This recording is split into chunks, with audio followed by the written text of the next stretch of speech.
ਇੱਕ ਬੰਦਾ ਚਲੋ ਤਾਂ ਅਸੀਂ ਦਰਖਾਸਤ ਵੀ ਨਾਲ ਲਿਖ ਸਾਂ ਜਿਸ ਤਰ੍ਹਾਂ ਤੁਸੀਂ ਦੱਸੋ ਤੁਸੀਂ ਮਨਜ਼ੂਰੀ ਦੇ ਕੇ ਤੇ ਨਾਲ ਲਿਖਣਾ ਨੇ ਜੀ ਨਹੀਂ ਉਹ ਬਿਆਨ ਲਿਖਣਾ ਤੇ ਦਰਖਾਸਤ ਹੀ ਨਹੀਂ ਹੈ ਅਸਾਂ ਜੀ ਹਾਂ ਉਹ ਪ੍ਰੋਸੈਸ ਉਸ ਤੋਂ ਬਾਅਦ ਹੋਈ ਅਸੀਂ ਤੁਸੀਂ ਆਪਣਾ ਕੰਮ ਜਾਰੀ ਰੱਖੋ ਜਨਾਜ਼ੀ ਸਦਿਆ ਤਾਂ ਆਓ ਹੀ ਕੋਈ ਬੰਦਾ ਇੱਕ ਬਾਅਦ ਆਈ ਜਾਏ ਐਸਡੀਐਮ ਸਾਹਿਬ ਕੋਲ ਠੀਕ ਹੈ ਨਹੀਂ ਉਸ ਤੋਂ ਬਾਅਦ ਕਰੀ ਬਾਤ ਕਰੀਏ ਕੋਈ ਨਹੀਂ ਹੈ ਬਾਅਦ ਕਰੀ पहले प्रोसेस होगा फिर जनाजा होगा अच्छा चलिए आप नहीं चलिए बेटा आपकी हर चीज रिकॉर्ड पे आ रही है आप फिर भी कोई ऐसी आओ बात मेरे नहीं। साथ चलो आपकी हर चीज रिकॉर्ड पे है। हम अभी लिख लेते हैं अभी मैं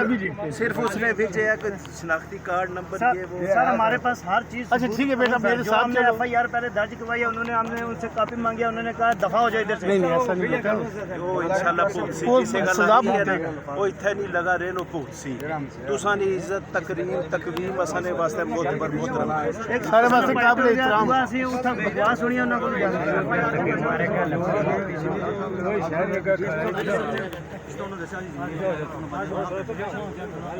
ਸਰ ਇਹ ਚੀਜ਼ ਤਰੀਦੀ ਹੈ ਭਾਈ ਕਿ ਉਹਨਾਂ ਬੰਦੇ ਕੋਈ ਬੰਦਾ ਕੱਢਣ ਨਹੀਂ ਲਗਾ ਉਹ ਕੱਲ ਸਰ ਵੱਡਿਆਂ ਨੇ ਫੋਨ ਉਹਨਾਂ ਨੂੰ ਬਾਹਰ ਨਿਕਲ ਜਾਣਾ नहीं बेटा कोई वो तफ्तीश में प्रोसेस है यार ਕੱਲ ਸਰ ਛੋਟੀ ਜਿਹੀ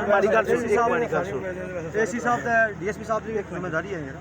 ਸਰ ਇੱਕ ਛੋਟੀ ਜਿਹੀ ਰਿਕੁਐਸਟ ਹੈ ਕਿ ਸ਼ਫੀਕ ਸਾਹਿਬ ਆਏ ਨੇ ਉਸ ਬੰਦੇ ਕੋਲ ਬਹਿ ਕੇ ਚਾਹ ਪੀ ਗਿਆ ਉਹ ਉੱਠ ਗਿਆ ਗਏ ਨੇ ਮੈਂ ਖੁਦ ਰਸਤੇ ਮਿਲਿਆ ਉਹਨੇ ਰੋਕ ਕੇ ਗੱਡੀ ਮਿਲਿਆ ਮੈਨੂੰ ਕਹਿੰਦੇ ਇੱਕ ਕੜਿਆਲਾ ਚੜ ਗਈ ਦੂਆ ਪਿੰਬਰ ਢਲ ਗਈ कौन ਤਾਰਕ ਦਾ ਸਾਥ ਦੋਏ ਅਸਾਂ ਕਿ ਤਾਰਕ ਕੋਲ ਬਹਿ ਕੇ ਚਾਹ ਪੀ ਗਏ ਨੇ ठीक हो जैसे सारे ਠੀਕ ਹੈ ਅਗਰ ਇੰਤਜ਼ਾਮੀਆ ਸਬਰ ਕਰਨਾ ਪੈਸੀ ਅਸਾਂ ਕਿੱਧਰ ਜਾਣੇ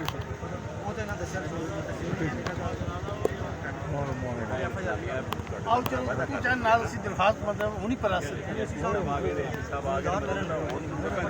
चलो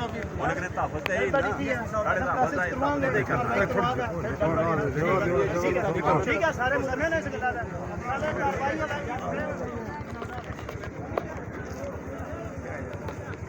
नाजरीन आप देख रहे हैं आली न्यूज़ में आपका मेज़बान चौधरी फजल रहमान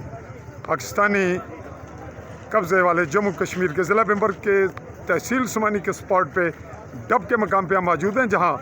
एक डेड बॉडी 23 तारीख को जिन्होंने आग लगाकर ख़ुदकशी का वाक़या किया उसके सिलसिले में एहतजाज था आज इलाका की जानिब से road block Sumani Bhimber Gujarat road और यहाँ पे मुज़ाकरात हुए जिसमें SP की जानिब से SSP की